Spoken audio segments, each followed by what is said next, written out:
وصحبه والتابعين والتابعين ومن تبعهم بإحسان إلى يوم الدين. يا أيها الذين آمنوا اتقوا الله حق تقاته ولا تموتن إلا وأنتم مسلمون.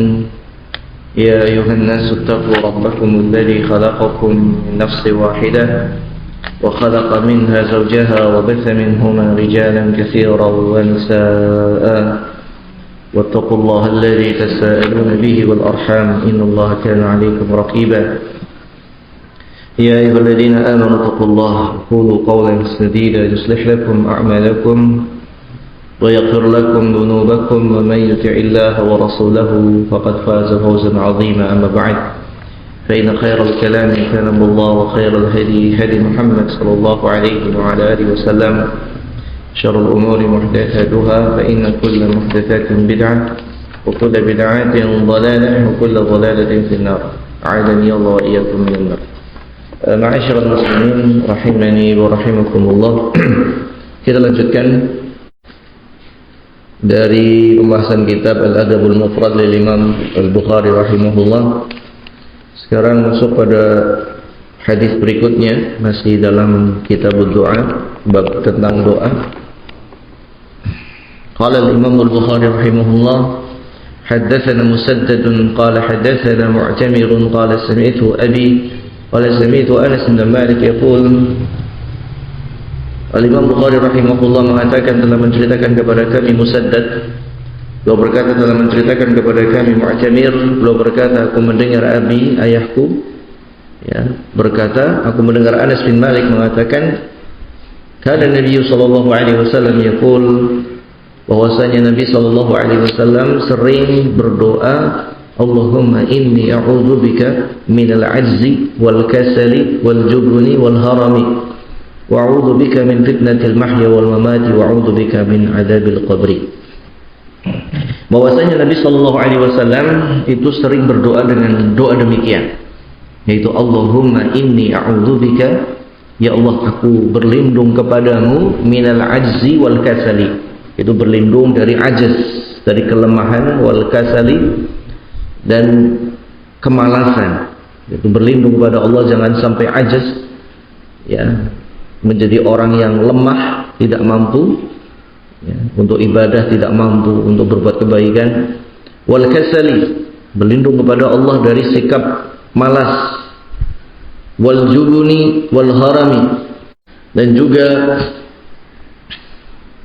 berlindung kepada Allah subhanahu wa ta'ala dari sifat jubun. Jubun itu terkuasai oleh emosi. Wal harami, dan juga berlindung kepada Allah subhanahu wa ta'ala dari al-haram. Al-haram adalah kepikunan, yaitu kembali kepada seperti anak-anak, yarudu ila ardhil umur, kembali seperti masa kanak-kanak. Ini kita berlindung kepada Allah Subhanahu wa taala.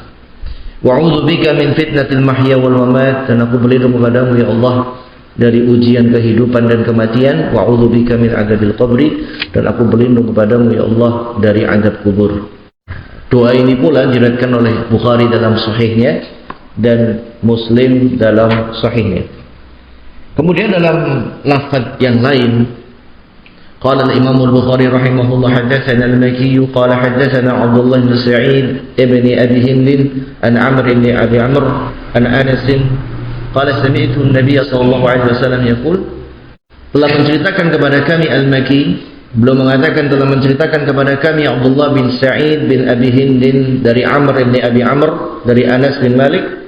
Beliau mengatakan sami'tu an-nabiy sallallahu alaihi wasallam yaqul, aku mendengar Nabi sallallahu alaihi wasallam berdoa, Allahumma inni a'udzubika minal hammi wal hazani.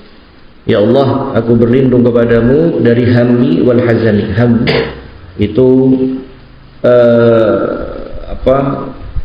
kekhawatiran, wal hazan itu kesedihan. Yaitu kita berlindung kepada Allah dari pikiran-pikiran yang kekhawatiran terhadap rizki, kekhawatiran terhadap masa depan dan seterusnya, dan kita serahkan rizki dan masa depan itu kepada Allah Subhanahu wa ta'ala. Itu bentuk tawakal.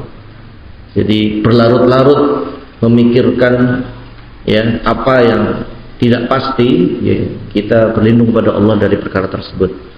Itu aku berlindung kepada Allah dari yaitu pikiran, ya, wal hazan, dan juga kesedihan, wal ajzi wal kasal, berlindung kepada Allah dari kelemahan dan kemalasan, wal jubuni wal bukhli, dan berlindung kepada Allah Subhanahu wa taala dari jubun. Jubun itu terbawa emosi, wal bukhli, kebakhilan, wa dhal'id daini, terlilit hutang, wa ghalabatir rijal, atau terkalahkan oleh orang. Ini kita berlindung pada Allah Subhanahu wa taala dari perkara-perkara ini. Di mana perkara-perkara ini yang namanya kegundah-gulanaan, kekhawatiran hidup, kemudian kesedihan, kelemahan, kemalasan, emosi, bakhil, itu semuanya dimiliki oleh manusia. Ya, secara tabiat demikian. Tapi kita berlindung kepada Allah Subhanahu wa taala jangan sampai ya kegundah-gulanaan tersebut, atau kesedihan tersebut, atau kelemahan, kemalasan tersebut, atau kemarahan atau kebakhilan tersebut membuat kita menjadi jelek. Karena sifat-sifat tadi itu sifat-sifat yang ada pada manusia, nggak bisa dihindari. Kita khawatir tentang masa depan, itu manusiawi. Sedih, manusiawi. Marah, manusiawi. Lemah, malas, ya, marah, bakhil, itu manusiawi. Tapi jangan sampai watak-watak yang ada pada manusia tersebut kemudian membawa kita kepada kejelekan dan terhalang dari kebaikan. Ya. Makanya makna dalam hadis ketika Rasulullah melarang la taghdab, jangan kau marah, bukan maknanya tidak boleh memiliki watak atau sifat marah sama sekali, bukan. Tetapi jangan sampai kita itu terbawa oleh emosi kita kemudian melakukan perkara-perkara yang tidak diridhoi oleh Allah Subhanahu wa taala. Sedih juga sama, khawatir juga sama. Oleh karena itu Rasulullah SAW ketika bersedih kehilangan putranya meninggal dunia, para sahabat bertanya, "Ishhad ya Rasulullah, kenapa ini wahai Rasulullah?" Maka Rasulullah menjawab, "Al-qalbu yahzan wal 'ainu tadrifan wal lisanu la yatakallamu illa bi khairin." Hati boleh sedih, mata boleh menangis, tetapi lisan tidaklah berbicara kecuali yang baik. Sehingga makna kita berlindung kepada Allah dari kekhawatiran, kesedihan, dari kelemahan, dari kemalasan, dari amarah, dari kebakhilan, ya, itu bukan berarti kita tidak bisa atau menghindari sama sekali. Tetapi ketika kita mengalami hal-hal seperti itu, jangan sampai membawa kita pada perkara-perkara yang mungkar. Jangan sampai kita khawatir kemudian melakukan, ya, atau hilang rasa tawakal kita. Jangan sampai kita sedih kemudian sampai niyahah, sampai tidak terima terhadap takdir. Jangan sampai kita lemah kemudian kita memperbudak diri pada manusia. Jangan sampai kita malas kemudian akhirnya tidak ibadah, ya, tidak mencari nafkah.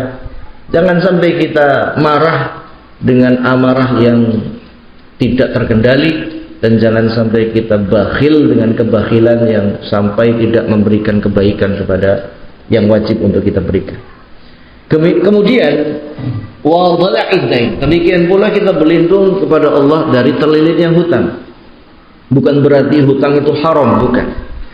Karena Rasulullah pun pernah berhutang. Dan daruratul hajah dari seluruh manusia, hampir semua manusia itu butuh hutang. Bahkan manusia yang hutangnya paling banyak itu bukan orang miskin, tapi orang kaya. Kalau orang miskin paling hutangnya apa? Beli beras. Orang miskin paling hutangnya untuk bayar sekolah anak.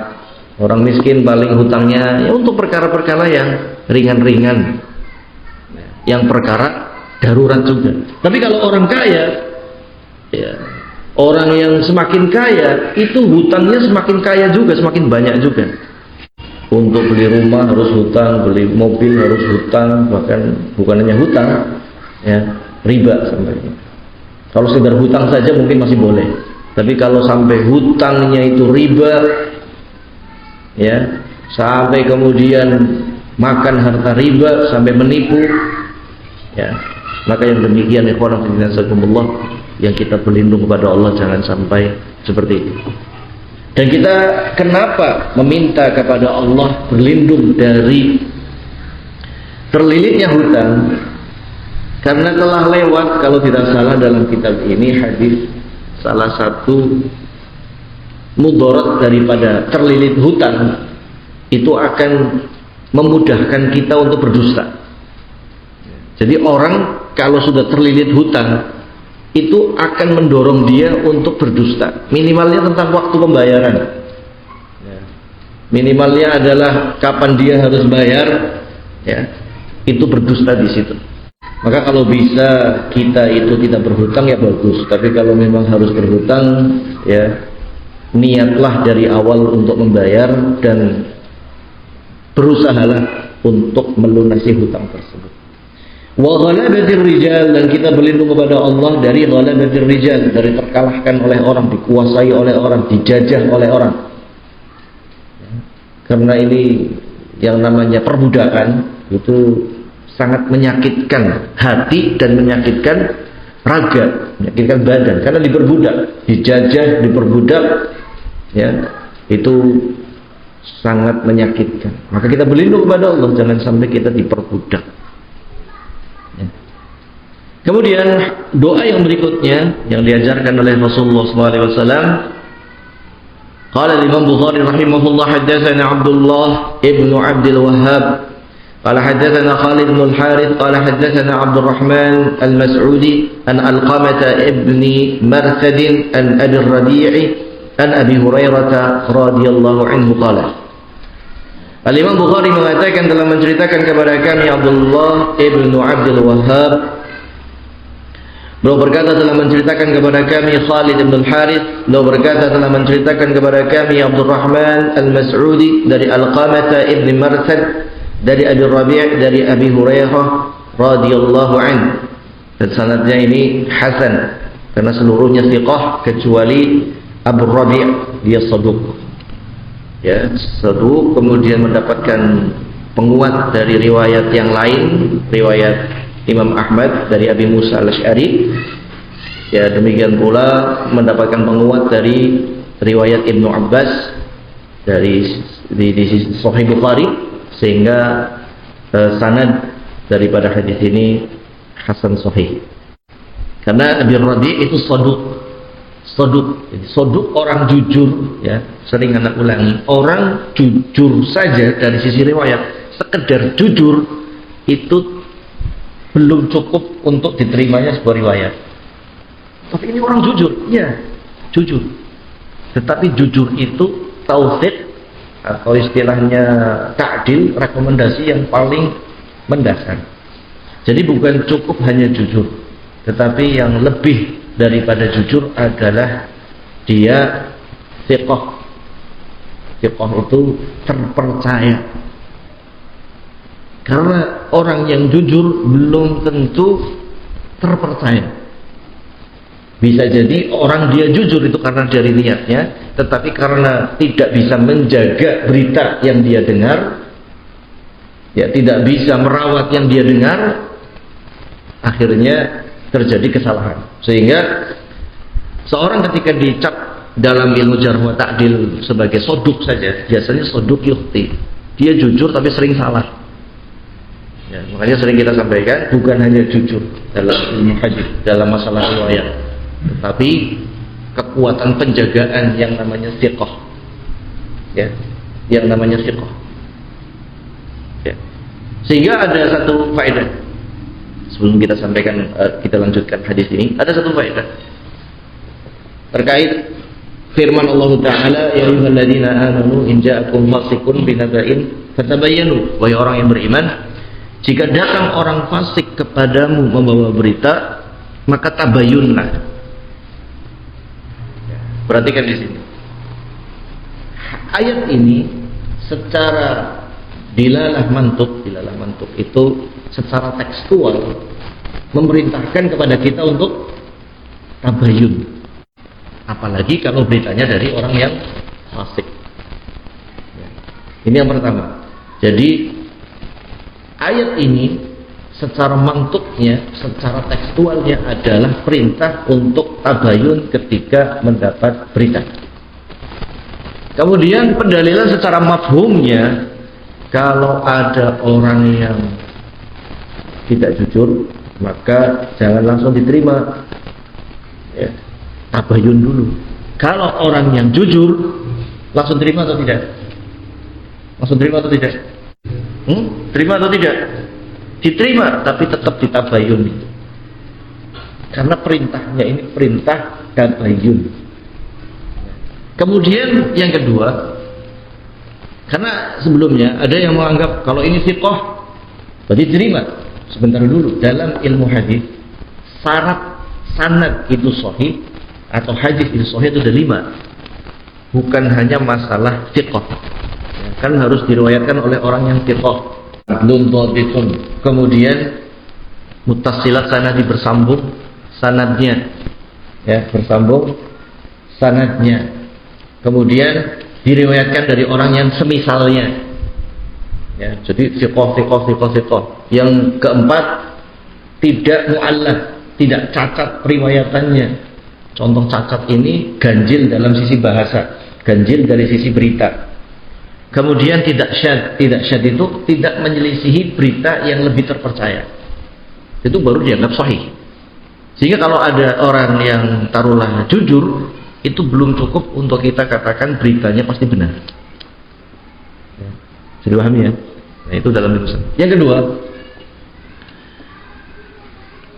tentang makna fasik dalam ayat ini. Apa yang dimaksud orang fasik? Orang fasik itu orang apa? Orang fasik itu orang apa? Dibawakan riwayat di tafsir Tabari dan dibawakan pula di Durul Mansur fi tafsir Ibnu Ma'thur As-Suyuti, ya, bahwasanya orang yang fasik itu idza ja'aka rajulu wa yaqulu anna fulan yaf'alu kadza wa kadza min as-su' fa huwa fasik. Itu kalau ada orang yang datang kepadamu memberitakan bahwasanya fulan melakukan kejelekan, maka itu berarti orang fasik. Yaitu orang fasik yang dimaksud dalam ayat ini adalah orang yang membawa berita jelek. Jadi siapapun orang yang datang dengan berita jelek, maka perintahnya apa? Tabayun, gitu maksudnya. Yang memberitakan orang yang jujur tetap tabayun. Tetap. Kalau yang membawa berita orang yang tidak jujur, lebih harus tabayun lagi. Makanya yang ketiga, Ibnul Qayyim itu menerangkan tentang ayat ini. Jadi ayat ini itu bukan mengkhabarkan ditolaknya berita fasik secara mutlak atau diterimanya berita seorang yang adil secara mutlak. Tetapi ayat ini berbicara tentang tabayun terhadap berita jelek. Paham ini?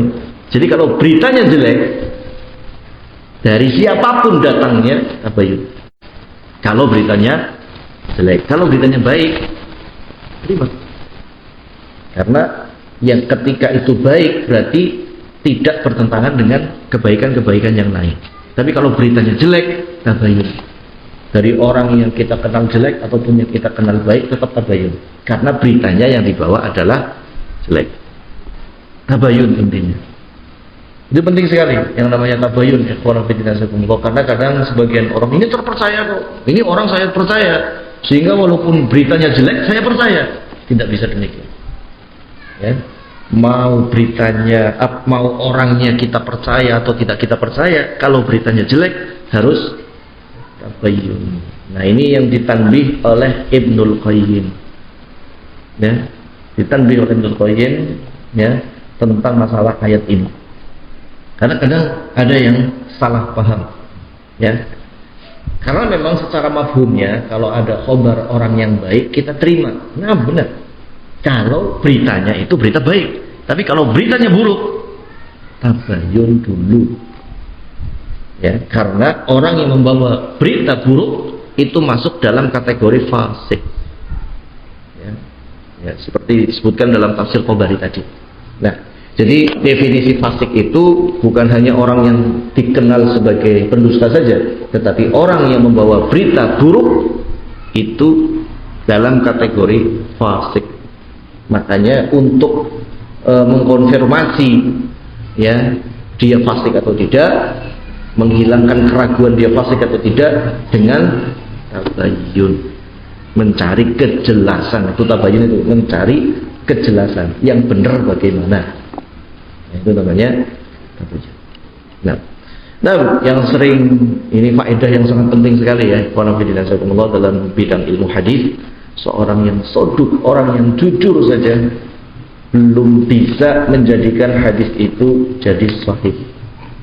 Jadi kalau soduk bersendirian, walaupun yang dibawa hadisnya itu berita yang baik loh, ini tentang doa kebaikan, tapi seorang ini soduk saja, maka belum bisa dikatakan sebagai sanadnya sahih ya ketika dia bersendirian. Nah, ketika ada penguat ya secara makna atau secara riwayat, maka menjadi hasan, menjadi riwayat yang hasan. Itu kalau bersendirian ya. Ini penting karena orang yang jujur bisa salah. Demikian pula bukan berarti orang yang fasik itu ditolak secara mutlak beritanya. Bukankah dalam hadis banyak riwayat-riwayat dari ahli bidah itu diterima riwayatnya dalam bab riwayat, bukan dalam bab belajar, tapi dalam bab riwayat diterima riwayatnya. Di dalam Sahih Bukhari ada beberapa rawi-rawi Khawarij yang riwayatnya diterima oleh Imam Bukhari karena dia dari sisi penjagaan terpercaya. Tapi dikasih satu syarat. Apa syaratnya? Yang penting hadisnya itu bukan hadis yang menguatkan kebid'ahannya. Ya, misalkan ada ini perawi dia Khawarij, membawa dia thiqah. Walaupun dia Khawarij tapi dia terpercaya dari sisi riwayat. Membawa hadis yang menguatkan madhab Khawarijnya, maka langsung ditolak. Langsung ditolak. Tapi kalau membawa hadis yang lainnya tidak ada terkait dengan itu, terkait sholat, terkait apa gitu, itu diterima. Yaitu ilmu hadis, ilmu riwayat itu demikian. Ya, dimana untuk mengkategorikan itu hadis sahih itu adalah 5 tahapan yang harus dipenuhi. Jadi untuk menerima sebuah berita, untuk memastikan berita itu benar atau tidak, 5 tahap yang harus dipenuhi. Ya, ini penting supaya kita tidak terburu-buru ya terkait masalah-masalah besar. Adapun kalau babnya bab cerita itu lebih ringan para ulama. Ya, bab cerita, bab tafsir itu lebih ringan. Tapi kalau sudah nanti kaitannya tentang hukum, apalagi tentang pidana awal ya dan akhir. Kalau makna akhir tadi kan makna awal tadi kan laisa qablahu syai', tidak ada sesuatu pun yang mendahului Allah, tidak ada Tuhan yang mendahului Allah ya. Kemudian akhir adalah tidak ada setelah Allah Tuhan yang lain. Nah, adapun kalau mutaqaddim dan muakhir ya, yaitu tuqaddimu man tasha min khalqika ila rahmatika bitaufiqik wa tuakhiru man tasha an dzalika li khidlanih, yaitu Allah Subhanahu wa taala Maha berkehendak untuk melimpahkan rahmatnya kepada siapa saja yang Allah kehendaki.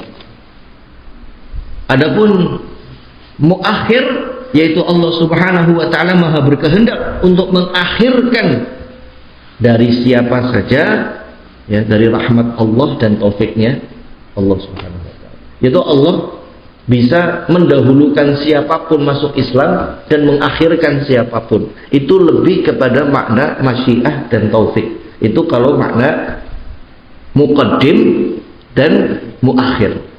Dari sini kita bisa bedakan ya. Jadi kalau makna awal dan akhir, wal awwalu wal akhiru wal zahiru wal batin, dari sisi apa? dari sisi keberadaan, dari sisi wujud, bahwasanya ya Allah itu maha awal, tidak ada yang mendahului Allah, baik itu makhluk ataupun yang sesembahan, dan dialah Allah yang maha akhir, tidak ada yang setelah Allah, Tuhan-Tuhan berikutnya. Ini kan dari sisi zat dan keberadaan dan keesaan, dari sisi uluhiyah. Adapun kalau muqaddim wal muakhir, ini kepada sifat fi'liyahnya Allah Subhanahu wa taala, bahwasanya Allah berkehendak untuk mengedepankan siapa saja dan mengakhirkan siapa saja dalam masalah rahmat, dalam masalah taufik, dalam masalah rizki, dalam masalah apapun. Paham ini perbedaannya antara al-awwal wal akhir dan antara muqaddim dan muakhir. Paham atau tidak? Bingung? Apa yang dibingungkan? Ya, kalau bingung, yang dibingungkan apa? Nah, itu penting. Karena tingkatan pembahasan akidah itu kalau sudah tingkatnya agak tinggi, memang bahasan tentang asma wa sifat. Ya, bahasan tentang asma wa sifat, makna-maknanya, dan membantah orang-orang yang menyimpang dari memaknai asma wa sifat. Kemudian yang berikutnya, doa yang berikutnya, ada pertanyaan tentang tadi, tentang sifat Allah tadi. Jelas Pak ya, Abu Dia? Kedumnya di apa nih? Kalau nerangkan asma wa sifat harus tuntas, nggak tuntas bingung, repot. Gimana? Yang dibingungkan apa nih? Dari awal. Aduh, dari awal sih. Nggak hafal nih, Anda ulangi ya. Perhatikan, kita itu kalau ada nama Allah itu kita hafal-hafal karena punya keutamaan tersendiri. Ya, kan di dalam hadis itu walillahi tis'a wa tis'ina isman wa man ahsaha dakhala jannah. Allah itu punya 99 nama. Siapa yang menghafal, menjaganya, mengamalkan isi kandungannya, dia akan masuk surga.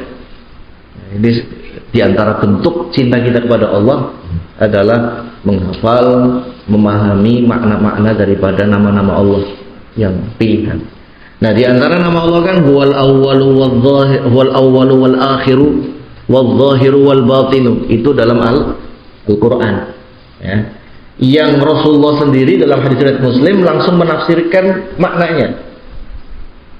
Saking mulianya ayat ini, huwal awwalu laisa qablahu syai', artinya supaya tidak ditakwil kemana-mana. Jadi makna huwal awwalu, dialah Allah yang maha awal, yaitu tidak ada yang mendahului Allah, tidak ada sebelumnya apapun dan siapapun sebelum Allah Subhanahu wa taala. Wal akhir laisa ba'dahu syai', tidak ada setelah Allah Tuhan-Tuhan yang lain, enggak ada. Dialah Allah Tuhan yang maha awal, yang tidak ada sebelumnya. Dialah Allah Tuhan yang maha akhir, tidak akan ada lagi setelahnya. Wal zahir wal batin, dialah Allah yang Tuhan yang maha tinggi. Laisa fawqahu syai', tidak ada yang lebih tinggi lagi dibandingkan Allah. Wal batin, dia Allah adalah maha batin. Apa maksudnya? Laisa dunahu syai', tidak ada Tuhan kecil di bawahnya Allah, enggak ada. Allah Maha Esa. Berarti kan berbicara tentang uluhiyah Allah, tentang rububiyah Allah, tentang zatnya Allah Subhanahu wa taala. Ini makna apa? Wal awwalu wal akhiru wal zahiru wal batinu. Dia hafal Mas? Coba Mas, ulangi Mas. Wal awwalu wal akhiru wal zahiru wal batinu. Ingat-ingat itu ya. Adapun dalam hadis tadi itu kan innaka antal muqaddim wal muakhir. Ya, sesungguhnya engkau adalah muqaddim wal muakhir. Yaitu muqaddim adalah yang mendahulukan. Kalau muakhir yang mengakhirkan. Kalau tadi itu awal sama akhir. Nah, kalau muqaddim wal muakhir itu lebih kepada makna perbuatan Allah, apa yang Allah lakukan. Sehingga tadi dikatakan dalam syarahnya makna muqaddim wal muakhir, bahwasanya Allah yang maha berhak untuk mendahulukan atau mengakhirkan rahmat, hidayah, taufik, rizki atas siapa saja yang Allah kehendaki. Paham?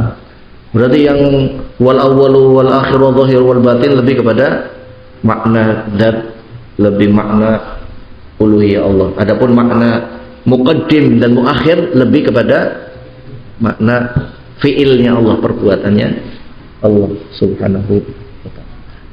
Paham? Jangan bingung.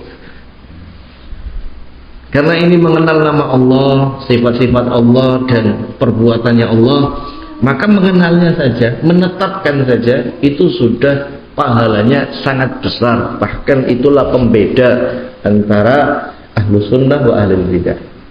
Makanya penting dalam pembahasan ini. Kita lanjutkan. Qala Imam Bukhari rahimahullah, haddatsana Amr ibn Marzuq qala akhbarana Syu'bah an Abi Ishaq an Abi al-Ahwas an Abdullah. Telah menceritakan kepada kami Amr ibn Marzuq, beliau mengatakan telah mengkhabarkan kepada kami Syu'bah dari Abi Ishaq, dari Abi al-Ahwas, dari Abdullah, yakni Abdullah bin Mas'ud radhiyallahu anhu, qala kana Nabi sallallahu alaihi wasallam yad'u, bahwasanya Nabi sallallahu alaihi wasallam sering berdoa, Allahumma inni as'alukal huda wal afafa wal ghina. Ya Allah, aku meminta kepadamu al-huda, petunjuk, wal afafa, ya. Dan afaf sering diterjemahkan penjagaan diri atau kehormatan diri. Ya. Jadi afaf itu tanazzuh amma la yubahu wal kafu anhu, yaitu kita membersihkan diri dari perkara yang tidak pantas. Ya. Dari perkara yang tidak pantas. Ini afaf, menjaga kehormatan diri. Mungkin walaupun itu perkara halal tapi nggak pantas, maka dia tidak lakukan. Itu namanya afaf. Apalagi yang haram, ya, pasti ditinggalkan. Kemudian wal ghina, ghina itu kekayaan, ya, yang dimaksud di sini ghina nafs, kekayaan hati, istighna 'anil nas, ya, istighna 'anil nas, yaitu tidak meminta-minta kepada manusia, tidak mengharapkan apa yang ada di sisi manusia, itu ghina. Ya, kekayaan yang hakiki adalah kekayaan jiwa, ketika kita tidak mengharapkan apa yang dimiliki oleh manusia, tidak menginginkan apa yang dimiliki oleh manusia. Itu tingkat kekayaan yang tertinggi. Tapi walaupun dia hartanya banyak, tetapi masih menginginkan apa yang dimiliki oleh orang lain, itu fakir. Fakir kan artinya butuh, berarti dia masih membutuhkan apa yang dimiliki oleh orang lain. Dan kita meminta kepada Allah dalam doa ini, yang pertama petunjuk, yang kedua kehormatan diri, harga diri, ya, dan hina. Hina itu kekayaan hati, kecukupan dalam hati, ya. Dan kalau kita memiliki al-ghina, memiliki kecukupan dalam hati, itu hidup kita akan tenang, ya, karena kita tidak akan banyak hasad kepada orang.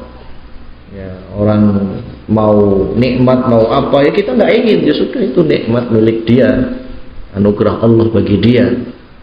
Tapi kalau kita mengharapkan apa yang dimiliki oleh orang, nggak akan tenang hidup kita. Ya, bahkan terkadang kita lupa bahwasanya yang kita punya itu lebih baik, lebih banyak. Ya, itulah kalau orang itu fakir. Ya. Dan ghina, kekayaan hati, itu dipengaruhi oleh niat awal kita. Makanya dalam hadis dari Ahmad itu Rasulullah SAW bersabda, "Man kanatid dunya hammah farraqallahu syamlah wa ja'ala al-faqra baina 'ainaihi wa lam ya'tihi minad dunya illa ma kutiba lahu." Barang siapa yang tujuannya, cita-citanya, pikirannya cuma dunia, niat, tujuan, pikiran, porsi hidup dia cuma untuk dunia, farraqallahu syamlah, pikirannya itu akan dikacau balaukan oleh Allah. Ya. Wa ja'ala al-faqra baina 'ainaihi, Allah akan jadikan kefakiran di hadapan mata, serba kurang terus. Wa lam ya'tihi minad dunya illa ma kutiba lahu, dan dunia tidak datang kecuali yang sudah ditentukan oleh Allah. Tetapi wa man kanat al-akhiratu hamma, tapi barang siapa yang akhirat itu sebagai cita-citanya, niatnya, keinginannya, yang memenuhi pikirannya itu adalah akhirat, maka jama'allahu lahu amrah. Allah akan kokohkan urusannya. Allah akan mantapkan tujuan hidupnya. Wa ja'ala ghinahu fi qalbi. Allah akan jadikan kekayaan dalam hati. Wa atadhu dunya wa hiya rahim, dan dunia akan mengikutinya dalam keadaan hina.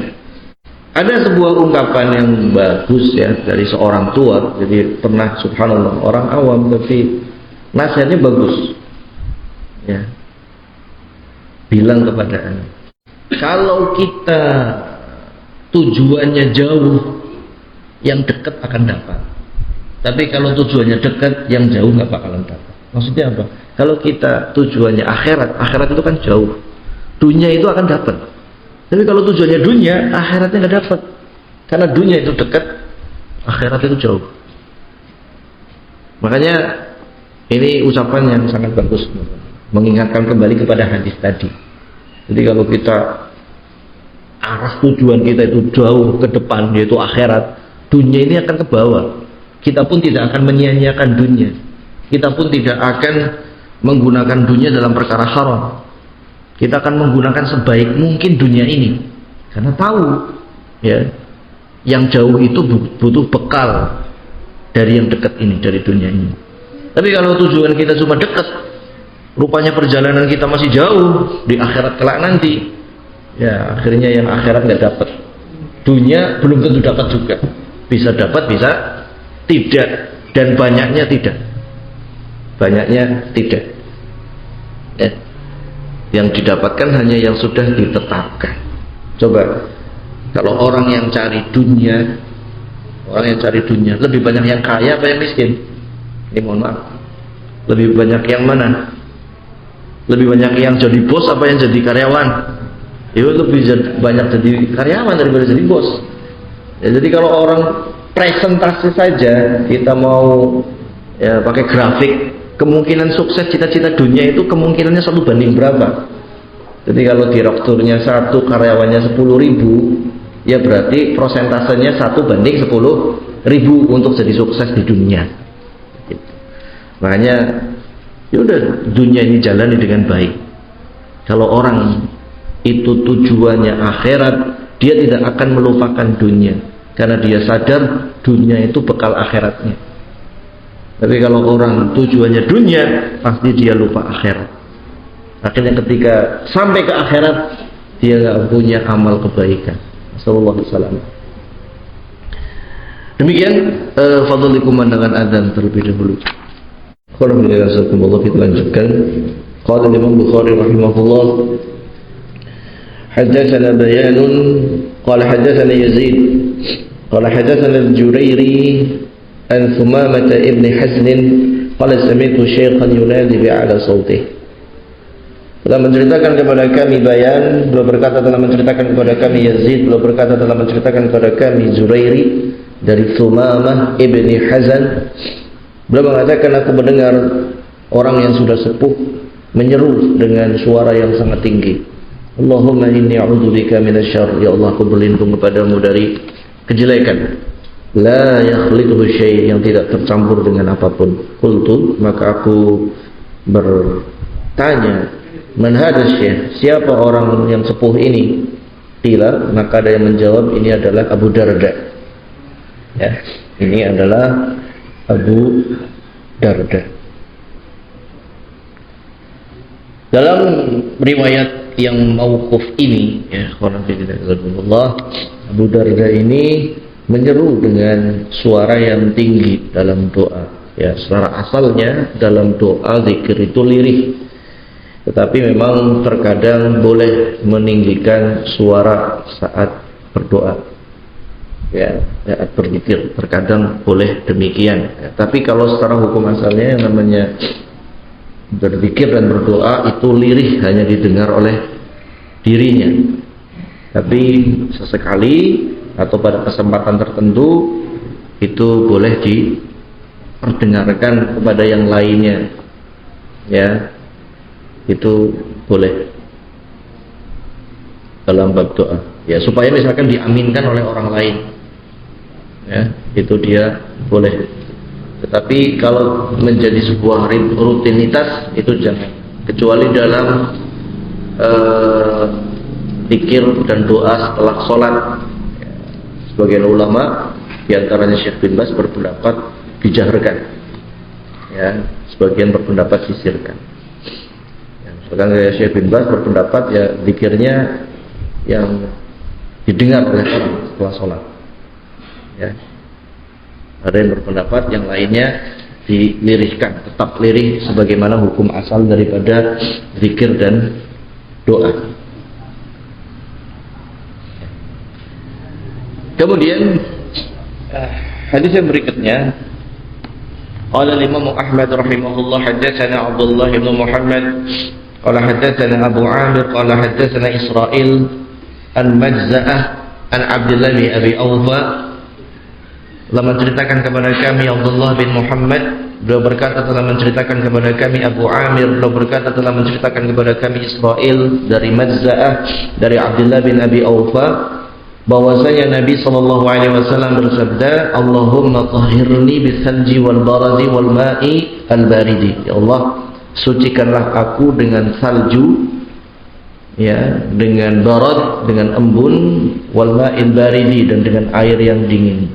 Kama yutahharu thawbud danisu minal wasakhi, sebagaimana disucikannya pakaian yang kotor, ya, pakaian yang putih dari kotoran.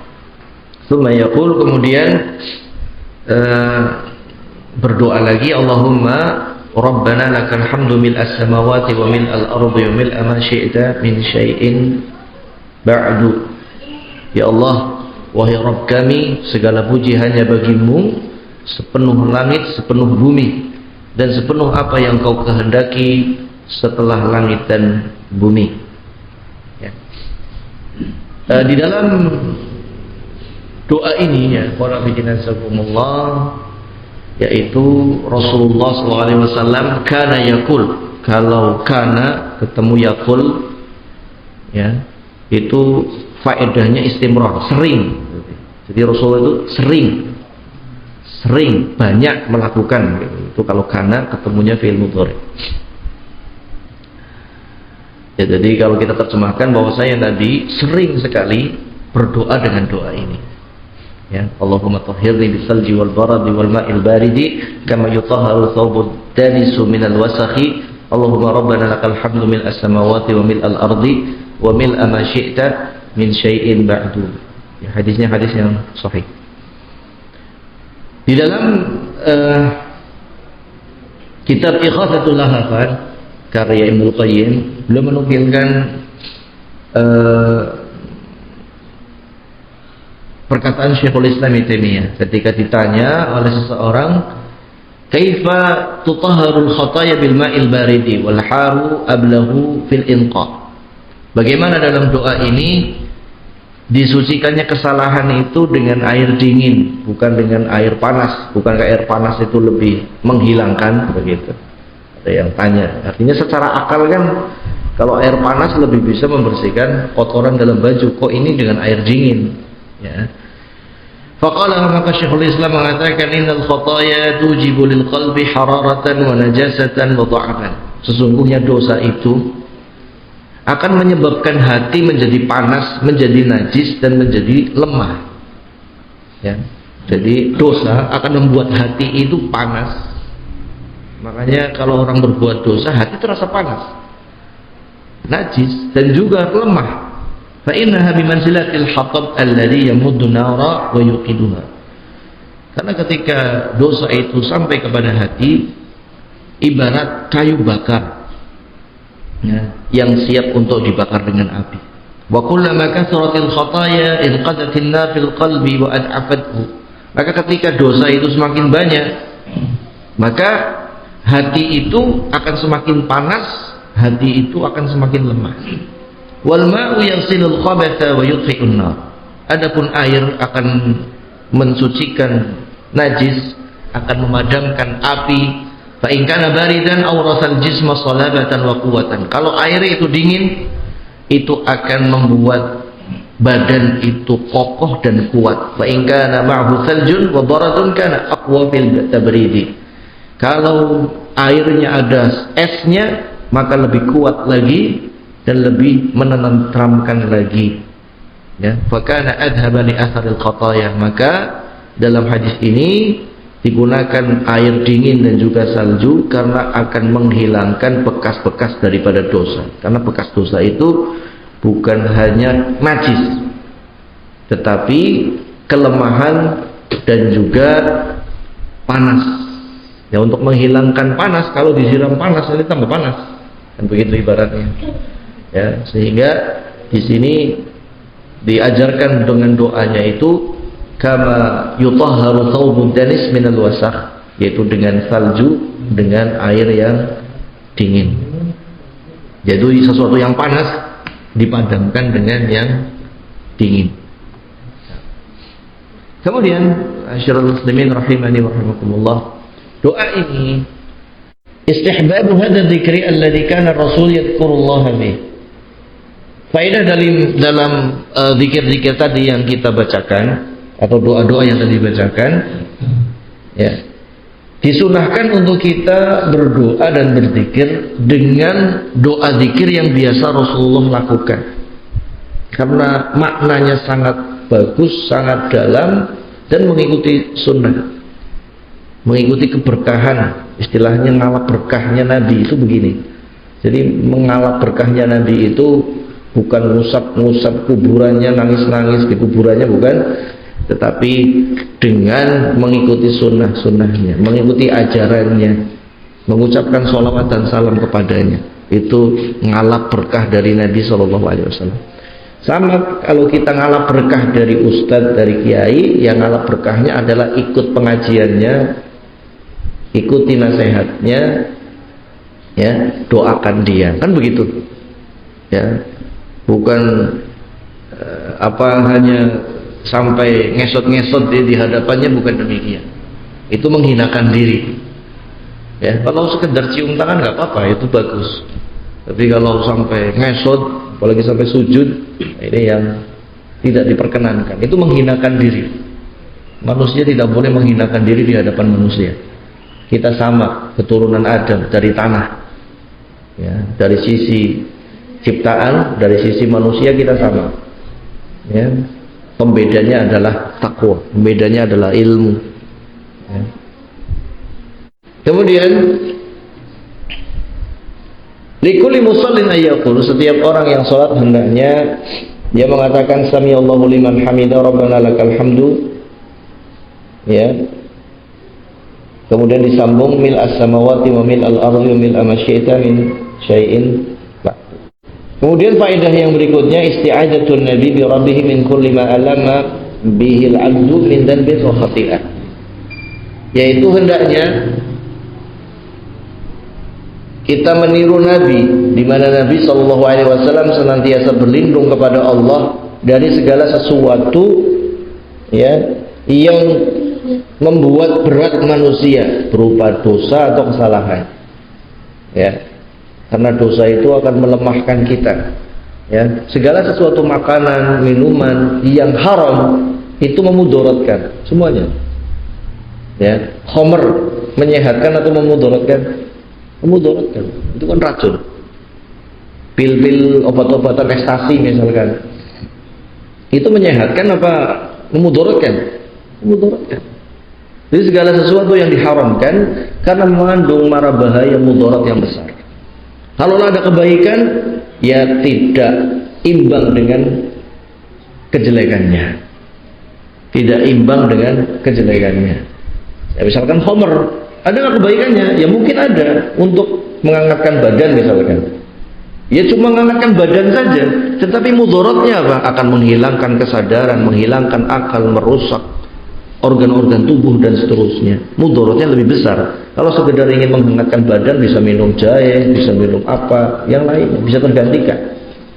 Ya, misalkan babi. Ada yang mengatakan, katanya kan babi enak, kok haram? Ya bukan masalah enak. Ya, yang namanya makan itu bukan masalah enak gak enak, tetapi bergizi atau tidak. Ya selain halal, ya kan halalan thayyibah kalau Islam, berbahaya atau tidak. ketika diharamkan pasti berbahaya, itu pasti. Ya, makan babi itu berbahaya.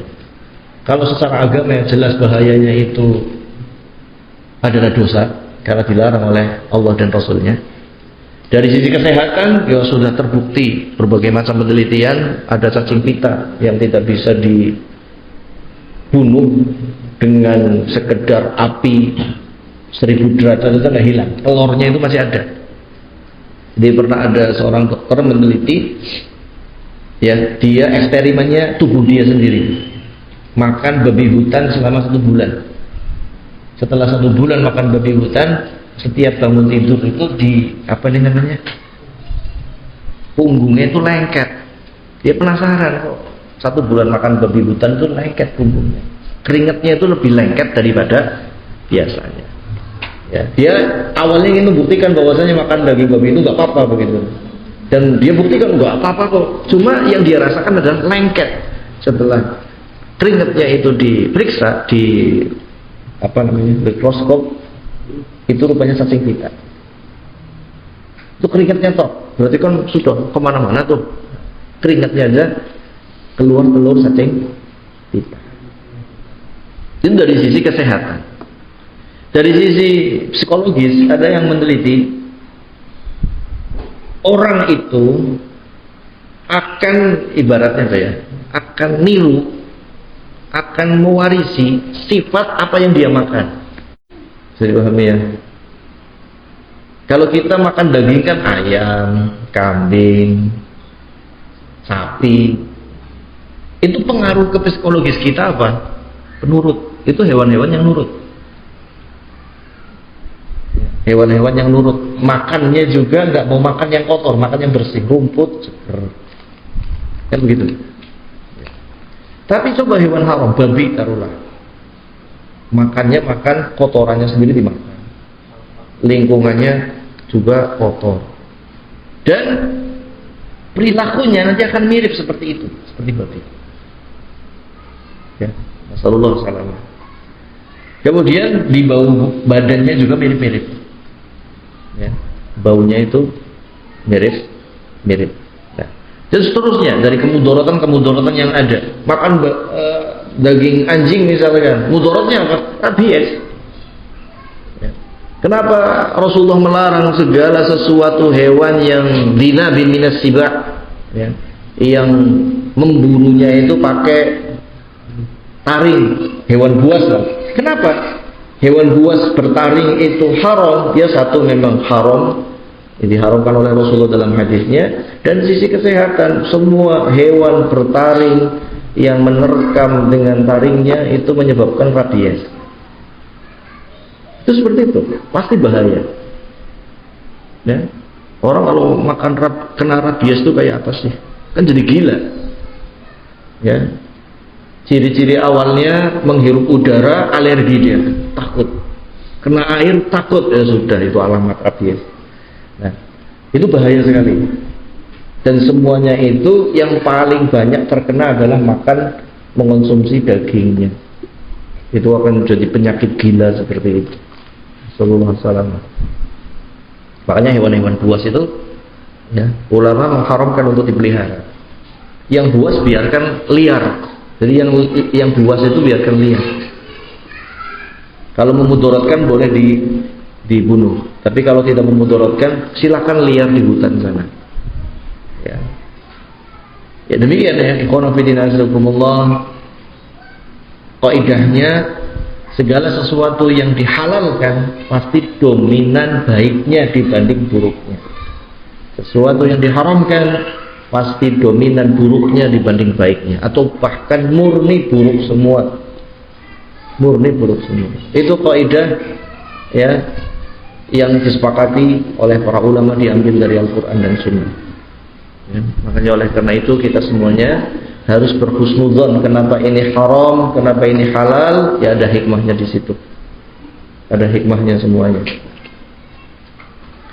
Kemudian yang terakhir, tadarru'un nabi ila rabbih wa doa itu menunjukkan ketundukan kita, butuhnya kita, patuhnya kita kepada Allah.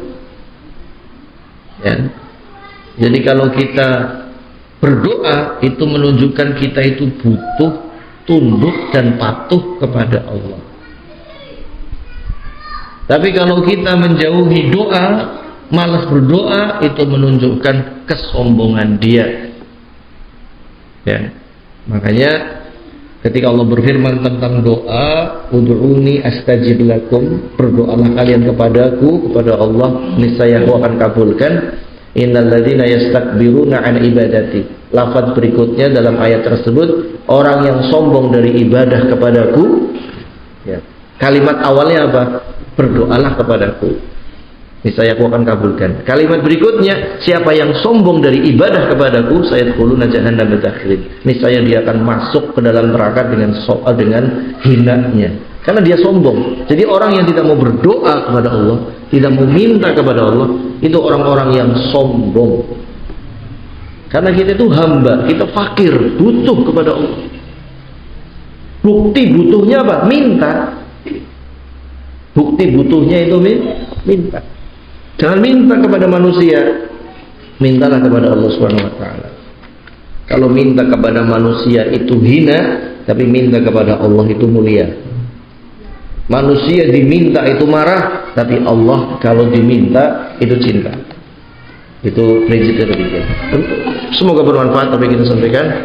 Allah ta'ala bisawab. Subhanallahumma rabbana hamdika, asyhadu an la ilaha illa anta, astaghfiruka wa atubu ilaik. Assalamualaikum warahmatullahi wabarakatuh.